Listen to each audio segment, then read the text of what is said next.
We're Guardians. And Guardians don't flee. They fight. What's up, YouTube? So today I want to talk about eSports. I know I just did a video about Activision buying MLG, but earlier today I went on to ESPN.com and noticed that eSports was front and center, and it kind of caught me by surprise. Honestly, I never really thought that ESPN would ever see eSports as a real enough sport to actually cover it, but hey, I'm not complaining. But I also read the comments and saw a lot of people were complaining and saying that eSports isn't a real sport. So that really begs the question, is eSports a real or real enough sport? Well, first, let's look at the term sport, and according to the Oxford Dictionary, a sport is an activity involving physical exertion and skill in which an individual or team competes against another or others for entertainment. So, does this mean that esports isn't a real sport because it isn't a physical exertion? I guess that really depends on how you personally define a sport. Interestingly enough, Dictionary.com says a sport is an athletic activity requiring skill or physical prowess and often of a competitive nature.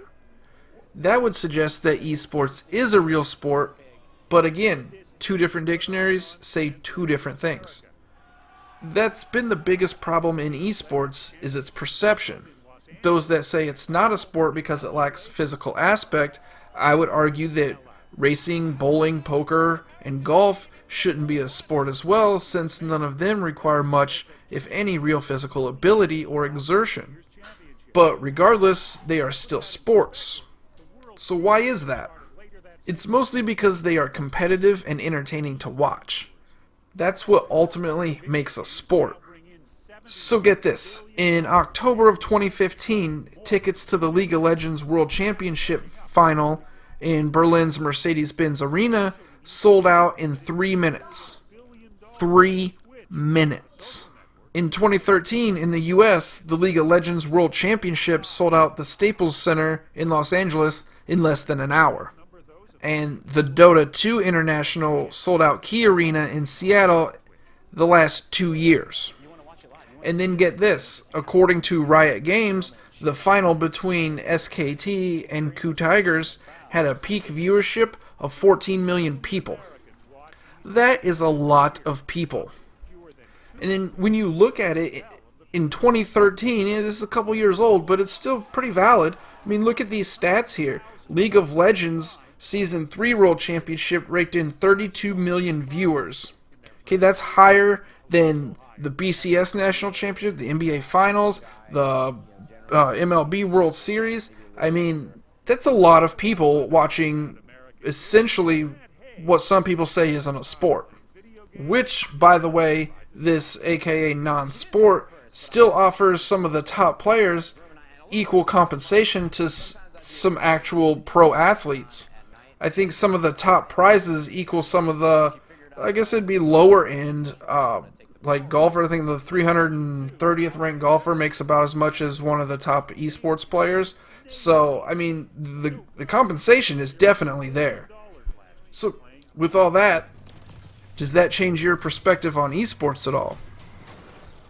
What if I told you that esports in 2012 was estimated to be worth around $130 million, and it's projected to be worth over $1 billion by 2017?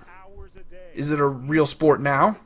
I mean, as it is now, real companies like Microsoft and Intel and real businessmen like Mark Cuban and various professional athletes, I know there's an NBA player and a football player for the now Los Angeles Rams, both own some stake in esports. Those two own, I believe, a team of their own. They each own a team. And Mark Cuban has bought into some esports, I think like some gambling sites, and he might own a team. I'm not real sure about that. So it's pretty interesting for something that most say isn't even a real sport. One of the biggest concerns to most people is the age of the player.